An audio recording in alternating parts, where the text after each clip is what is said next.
Hello everyone and welcome to the Chip and Chase NRL Fan Podcast. My name is Steve, this is Dave. G'day Dave.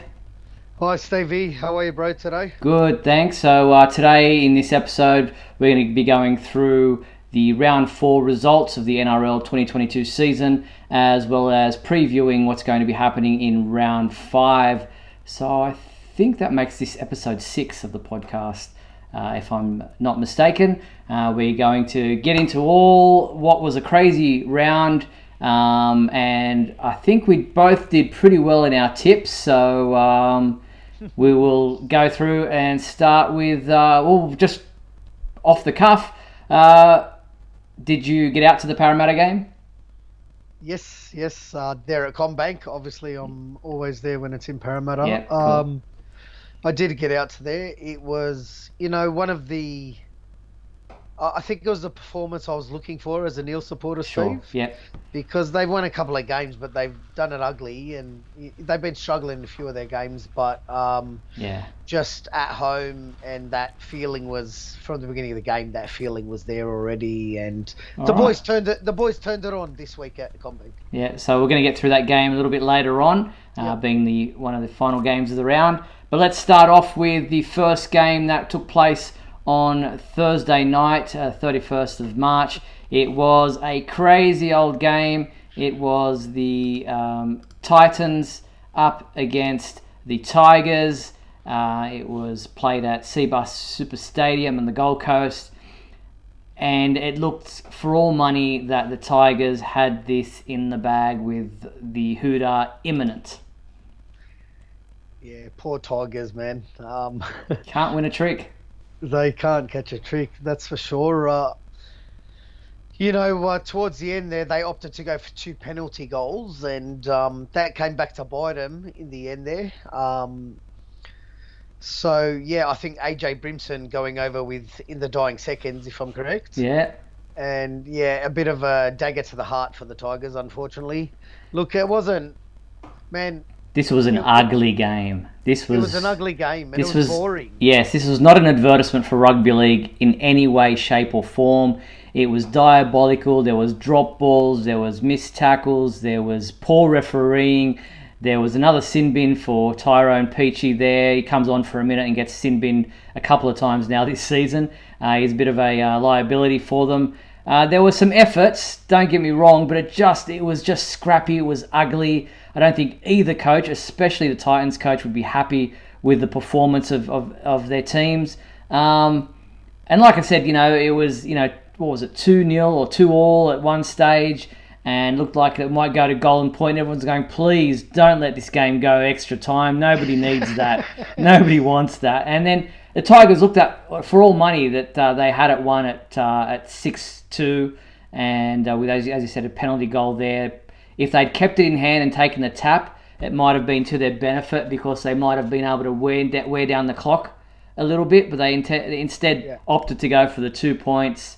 And look, the very last try by the Titans was very, very lucky. It was a crap kick, and it happened to hit the upright. Tigers spilled it in goal. Titans put their hand on it. Thank you very much. It's all over. Yeah, man. Like, I was watching this game at home, and honest to God, Steve, I was struggling to keep my eyes open. Yep. It didn't have me interested at all. And I just think... I don't even know what I think, Steve. That's it. It's hard to think about anything about this game. It was just ugly. And unfortunately for the Tigers, they still are winless after 4 rounds. And they do get their 5'8" back this week. What's his name, from suspension for 2 weeks suspension? Hastings, who will make a difference. I was surprised to see that the Tigers re-signed their halfback for Luke Brooks on big money for another year over there. I thought he was horrible this game. You needed your halfback to be able to stand up and lead the way and show some direction. And while he did get the goals for them, I just think that when it counted, he didn't put his hand up. Nowhere to be found. Yeah. So It was some stats here. Yeah. The top tackler of the game was Mweki Futuwaka with 36. Yeah. Jermaine Fodawaka, yeah.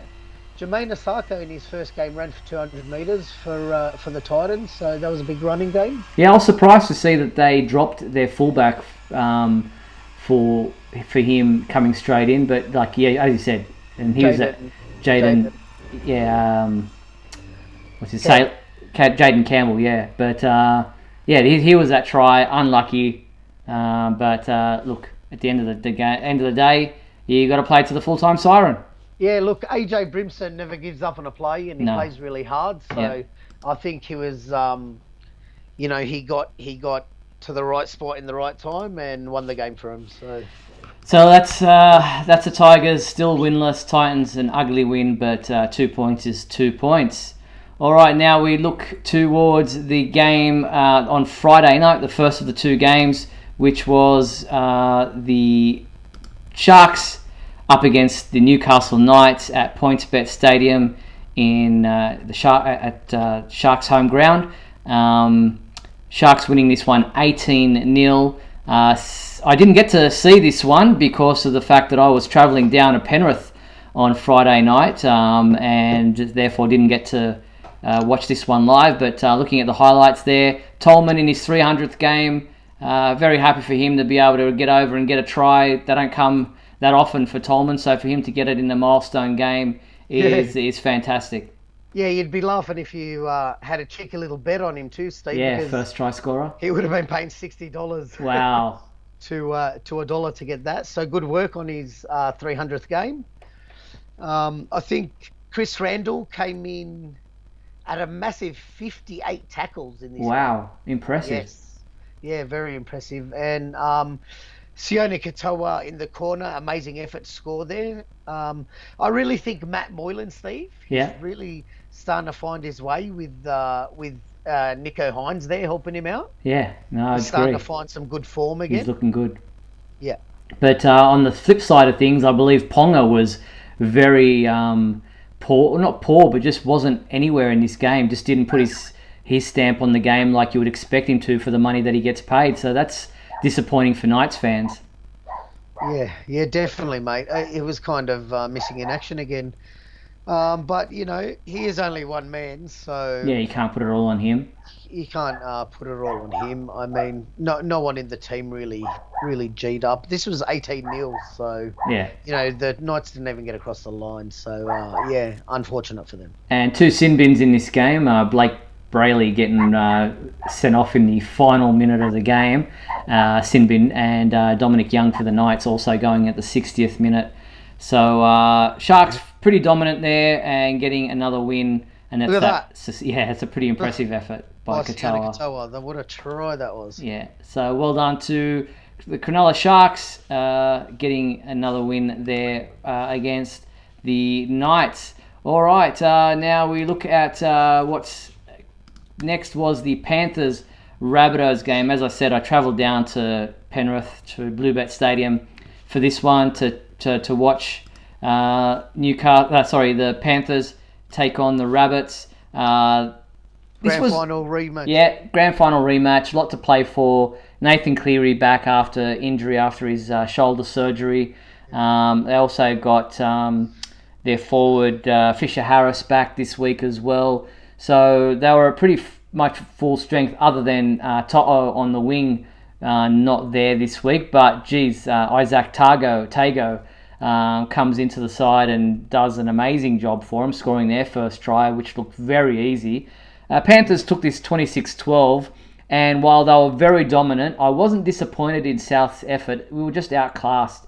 There were some disappointing efforts from certain South players. Like I thought Tom Burgess really let the team down with his handling errors. And then there was a lazy obstruction for Ilias's try that was disallowed because of Tom just standing in the defensive line. Also thought that what's his name? Saliva Havili was also a little bit poor with his handling, dropping a ball there at crucial times. So, look, all across the park, Panthers are very classy there. They look even better than they did last year. And South still, missing some flair and some cohesion. But all in all, I didn't go away feeling like we were demoralised in any way. I just thought that Panthers were just way too good. Yeah, look, Souths had 12 players from the grand final in this game last year that were on the field. So I was a bit disappointed here. I was hoping for a bit more of a closer game from the Rabbits. But when you consider some of those players that are missing, like 12 players, you don't have your halfback, you don't have your centre who's a state of origin player. Yeah, 100%. 100%. So there are key. Missing. Yeah. There was a couple missing. Key players missing. Yeah. There were still 12 players from the grand final last year in that team. So no inexperience there, you know what I mean? To finish so far apart, I thought it was going to be a little bit tighter than this. You talked about Isaac Tago. What a surprise packet he is. Mays. Yeah. Mate, what do they feed these boys up there? I don't know where they get these wingers and centres from. But they're powerful. One goes out and in comes the next, and they're brilliant. You know what I mean? Yeah, they fill the spots very easily, and I think if anything, Staines is going to have trouble keeping his spot on the wing 100%. Because these guys come in, and when obviously Toto is a certain starter when he comes back, so Staines might be looking over his shoulder at keeping his spot. Yeah, and whilst Jerome Luai, he's a bit of a hothead and he's a bit of a smartass, but I thought he had a big game again against the Rabbits. Yeah, he did. Cleary's kicking was interesting, that he missed the first 3 goals, which kept South in the game early. Kept us in it, yeah, definitely. Damien Cook, oh my God, 61 tackles he made, he racked up. Well, that kind of goes to show why he wasn't as sharp as he usually is in attack, because of the fact that he was doing so much defence, and out of steam. Exactly, takes the petrol out of the tank when that happens. But and there's also the 8-point try that was a bit of a game turner here, because it kind of shifted that buffer zone for the Panthers and gave them a bit more breathing space when it could have been just a 6-point difference. 8 points is a lot harder. Here it was with Ilias supposedly putting a foot into the head of May, and unfortunately put on report and got a fine. No suspension there for Ilias, but a fine nevertheless, and during the game cost him another extra 2 points.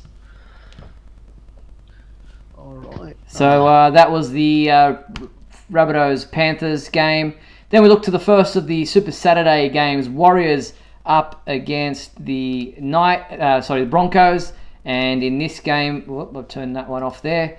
In this one here, it was a bit of a surprise packet. This is the only tip I got wrong this week, and that was the Warriors running away 20-6 over a hapless Brisbane Broncos. Yes, well, finally Warriors bagged another win. I think they were only one win for the year before this game, so they've got 2 on the board now. Jesse Arthurs, I thought, with a double. He got a double, had a really good game. And Reece Walsh had a really good game too. Yeah, and this was played up in Queensland at Moreton Daily Stadium in Redcliffe, where the Dolphins will have one of their home grounds next year when they come into the comp. A pretty healthy crowd of 9,620 at this one.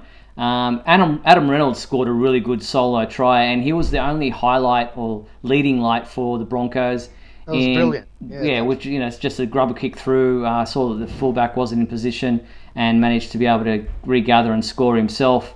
It was just not really other than that, nobody from the Broncos really stood up and showed anything. So the Warriors were able to throw the ball around a little bit, get some enterprising play in, and 20 points, 16-6 at half time, and the Broncos couldn't do anything in the second half to pull that back.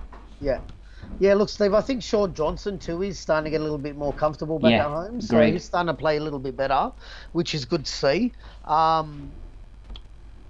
Jake Turpin and Payne Haas topped the scoring, with both bringing in both 46 or plus tackles. And this is the incident with Flegler. He got put on report for 4 separate things in this game. Unbelievable. 3 of them are chargeable. So he might be looking at a little bit of a stint on the sideline, but I did think that some of them were very, very weak and not worth reporting or anything at all. So I think he was targeted a little bit. So that was probably disappointing from his side of things. But he's a good player and needs to get those little silly things out of his game, because you don't want to get a reputation and referees start looking at you, a little bit more intensely than they do other players because of what you've been doing in the past. So hopefully for his sake and for the Broncos' sake, he doesn't spend too much time on the sideline.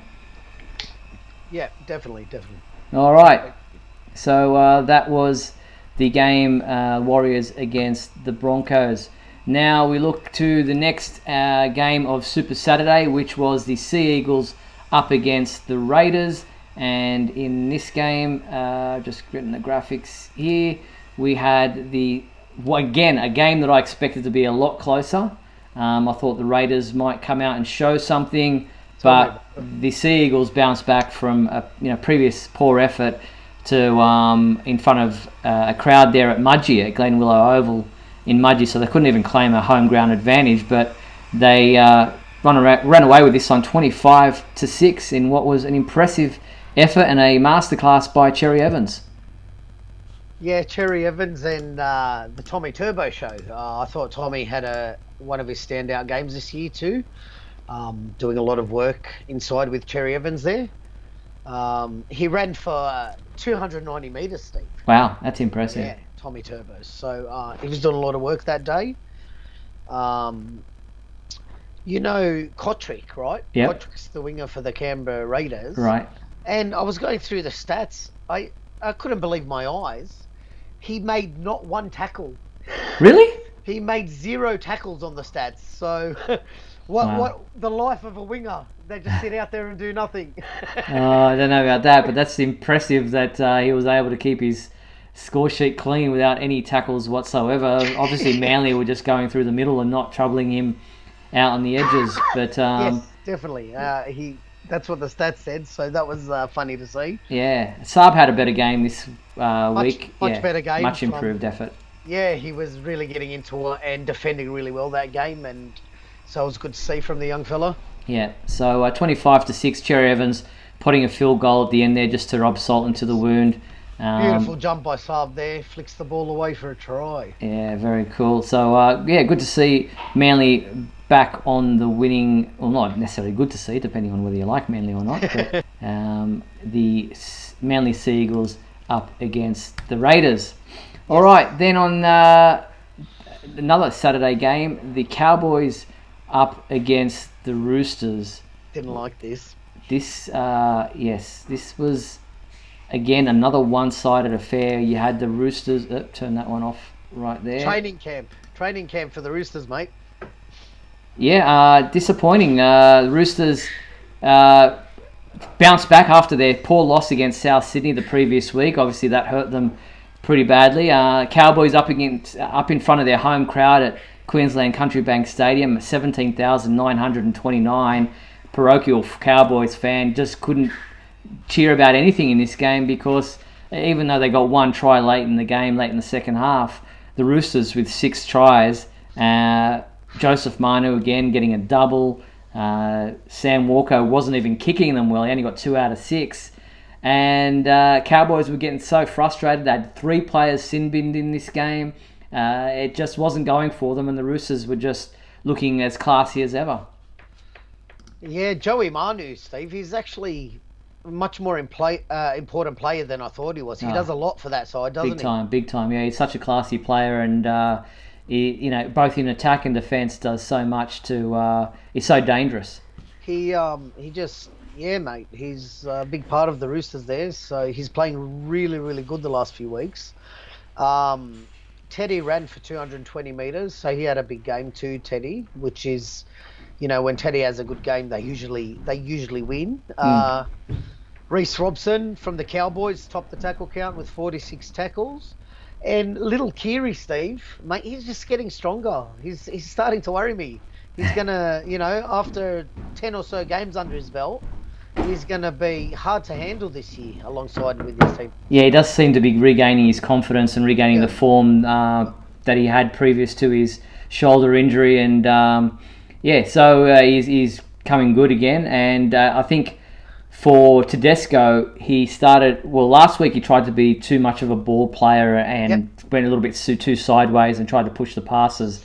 And this week he went back to his... just what he's known for, sniffing around the middle, getting off those forwards, getting some of those short passes, running straight down the middle, making the meters, as you said, and putting the Roosters on the front foot. And they reap the rewards. For sure. So that was the Cowboys losing again to the Roosters. Then on Sunday, we had the first of two games that were a one-sided affair. We had the Melbourne Storm taking on the Bulldogs. David, somehow you thought that the Bulldogs would win in this. You tipped the Bulldogs. Let me tell the story, Steve. And they ended up losing 44-0. Mate, I got 7 out of 8 right this week, which is unheard of. I'm lucky to get 4 out of 8 most weeks, to be honest with you. And for some weird reason, I just thought, Dogs are due for a win. I don't know what I was thinking, mate. Must have been drunk or something when I made that tip. But yeah, look, what a masterclass from the Melbourne Storm. Pappenhausen, Jerome, what's his name? Hughes and Harry Grant. Just the whole spine had a really, really awesome game. Yeah, Pappenhausen was just everywhere. He was scoring tries for fun. He got 4 in this game, and then was kicking 6 out of 8 from the conversions. They were 16-0 at half time, and Bulldogs, while they tried hard, they just don't have the class, the caliber of players to match it with a Storm team who every player knows their role. I heard Pappenhausen speak in a post-match interview. We were just saying they just went out there and had fun. Everyone just seems to know what their role is. Everyone seems to be able to do their job and be confident in the players inside and outside of them to be able to know what they're doing. And I mean, what great coach Bellamy is. He's just manufactured another classy halfback in Jerome Hughes, who wasn't a natural halfback. Who they're signing, I believe. They've just they've a couple of the players have just extended their contracts. So they're looking really, really classy and just sharp, Melbourne, as per usual. But for sure, scary times ahead for teams coming up against them. I don't think it was the score I expected, though, Steve, because Dogs are usually renowned for being a tough, hanging in there defensive team. You know what I mean? Yeah. So it quite shocked me to see that final score. But anyway. Yeah. 44-0. That's one tip you got wrong, and one tip I got right. Obviously, you learned a lesson. Learn a lesson. Yeah, but don't go tipping the Bulldogs against the Melbourne Storm, especially at home. Here's the one I've been waiting for. All right, so we get to the final game of the round, and this was the Eels up against the Dragons there at CommBank Stadium Sunday evening. 19,711 people saw another masterclass. I keep using that word, but I thought the first half was owned by Dylan Brown. He just showed the way. He just led by example. His running game came to the fore as it was so strong, but his passing game was also there, his defence. And then in the second half, it was all Mitchell Moses. He stepped up and said, whatever you can do, I can do better. And his kicking game was on point. He got 8 out of 8 conversions. He was also instrumental in scoring his own 2 tries. Setting up everything for everybody else in the second half. This was an impressive game, and that try, that flick pass at the end, crazy. Impressive effort by the Eels. They looked really strong in this game. Look, man, they did. I went to this game, Steve, and I went a little bit worried because Dragons always turn up at CommBank, mate. They give us a real hard time, and they've won the last few times there against us. So I was a little bit nervous. Yeah, but, half time was only 12-8.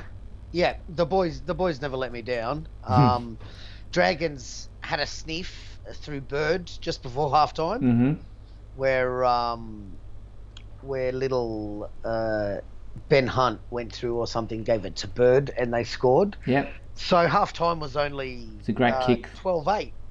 Half-time score was 12-8. Yeah, that's right, yeah. Yep. And like you said, Dylan Brown, man. I mean, what a player. He's definitely a runner. He's definitely a runner of the ball still. Yeah. I mean, he's got an awesome pass in him too, but he's definitely born to run, that kid. Yeah. Best game of the season for him. Mitchell Moses, which you mentioned for the second half. Mate, you saw that try he just done? Yeah, impressive. What's our show called? Chip and chase. Well, it wasn't really a chip. It was more of a grubber. More of a grubber through. It was a grubber through. But it was, he got a perfect bounce as well to pick it up. But yeah, that was great foresight from him because he saw that the fullback had been caught at marker in the previous ruck and realised no one's at home, and kicks it through for himself and backs his speed to get there. And guess who caught the fullback? Dylan Brown. It was a run from Dylan Brown that brought the fullback in. That's right. So they work off the back of each other. So that was impressive. Well done. What do you think of Waka Blake, Steve, on the wings? Waka Blake is rocks and diamonds. Like, he can do some really good things, but most of the time you're just a little bit worried, and you just don't know what he's going to do. Defensively, he's out of position most of the time. The question was, what do you think of him at winger instead of centre? I don't think he's been playing better there. Or? Yeah, he's definitely a winger because I don't think he's got a great passing game, and he wants to rush up and in and defence, and you do that as a winger. You don't do that as a centre as much. So if you can time that and get it right, he could be a good winger, mate. He could be, and he can. We saw last week when he ran at Sevo, like Sevo did, and knocked out the player and scored. Pappenhausen last week, and he's got the speed to be a winger. Here it was that kind of intercept in that just kind of landed in his lap, and he had enough speed to go all the way. He's definitely a heart attack player. He's very frantic at especially under the high ball. But I'll tell you what, he's full of energy, mate, and he never stops going all game. And I think the wing position has given him a bit more freedom. It's not as much pressure as being a centre. Yeah, exactly. Because he's just got to finish the try, you know what I mean? Yeah, and your coach used all 4 reserves this week. Last week, didn't do that. Left one player sitting on the bench, but in this game, obviously, you had it in the bag. It was a foregone conclusion, so he decided to bring on all reserves.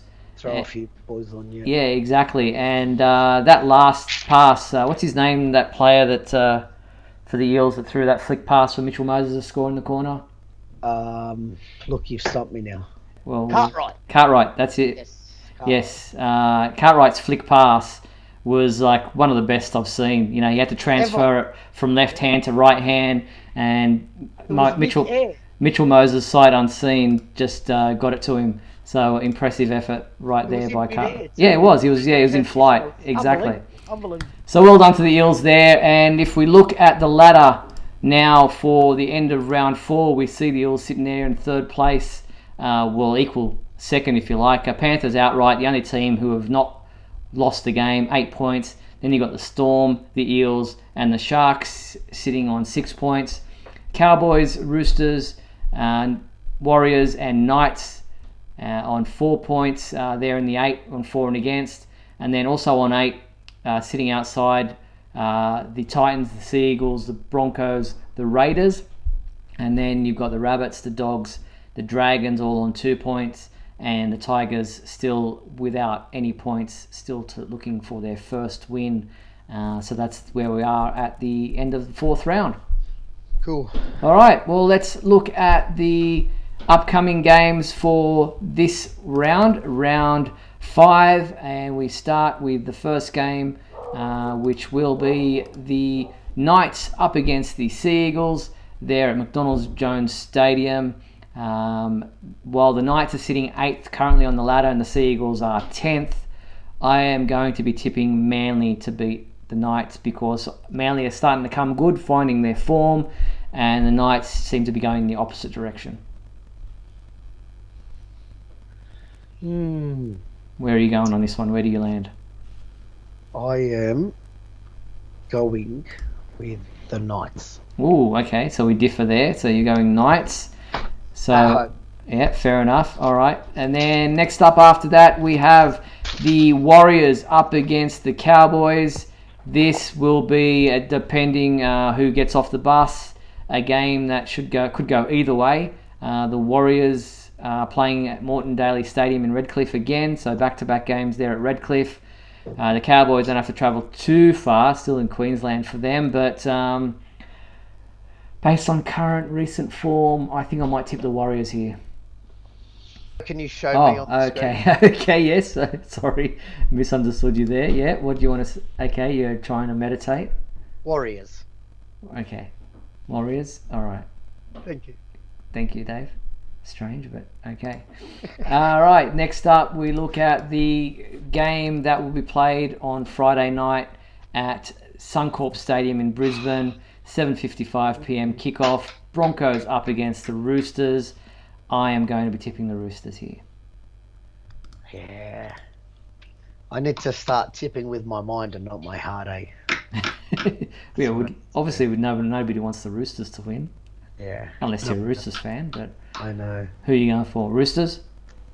Sorry, I need a second because I haven't even thought about my tips yet for this week.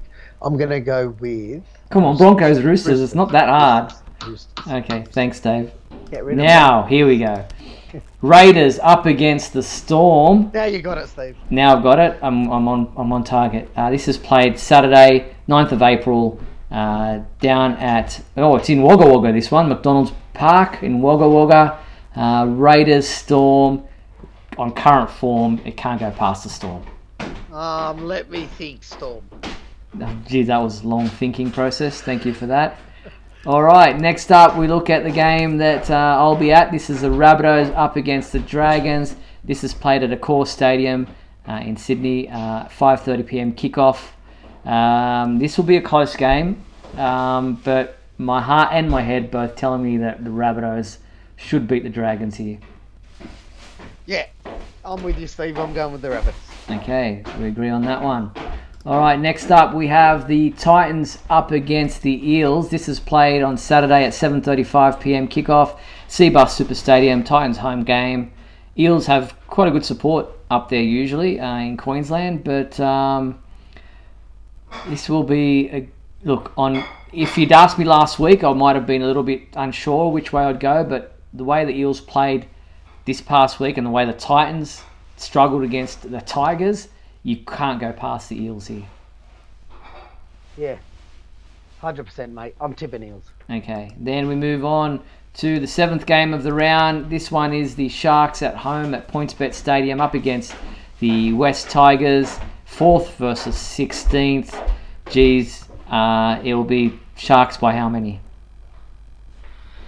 Excuse me. Is this at Shark Park, is it? Yes, it is at Shark Park. Go the Eels. What do you... Shark Park. I'm going with the Sharkies.